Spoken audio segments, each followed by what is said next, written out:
తిరుపతికి వచ్చాం, కానీ మాకు తిరుమలలో దర్శనం టికెట్స్ లేవు. ఇది కథ, అసలు కథ ఇది.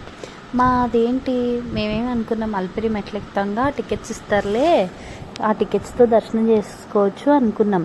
అక్కడికి వెళ్ళాక తెలిసింది శ్రీవారి మెట్లకి ఇస్తారు దివ్య దర్శనం టికెట్స్, కానీ అప్పటికే అయిపోయాయి. కానీ మా మొక్కు అల్పిరి మెట్లు ఎక్కాలి అని చెప్పి, సో టికెట్స్ లేవు. అయితే ముందుగా మేము 2 o'clockకే ట్రైన్ దిగిపోయాం కాబట్టి రూమ్కి వెళ్ళి చెక్ ఇన్ అయ్యి కాసేపు రెస్ట్ తీసుకొని ఫ్రెష్ అప్ అయ్యి ముగ్గురము బైక్ రెంట్కి తీసుకొని ఫస్ట్ పద్మావతి అమ్మవారి టెంపుల్ అండ్ కోదండరామస్వామి టెంపుల్, ఇంకా మధ్యలో ఏదో గుడి కూడా చూసి ఆ తర్వాత డిన్నర్ చేసి పాపని మా కజిన్ వాళ్ళు డే బిఫోర్ వచ్చారనమాట, వాళ్ళని తన దగ్గర వదిలేసి ఇంకా మా ప్రయత్నాలు స్టార్ట్ అనమాట. అలిపిరి భూదేవి కాంప్లెక్స్ దగ్గర టికెట్స్ ఇస్తారు దర్శనం టికెట్స్, బట్ నెక్స్ట్ డేకి అని అంటే సరే ముందు డేనే వెళ్ళి లైన్లో నించోవాలి అని అంటే పాపతో ఉంటే పాపం కష్టం అవుద్ది కదా, తనకు కూడా ఇబ్బంది అని చెప్పి మేమేం చేసాం, లైన్లోకి వెళ్ళి నించున్నాం.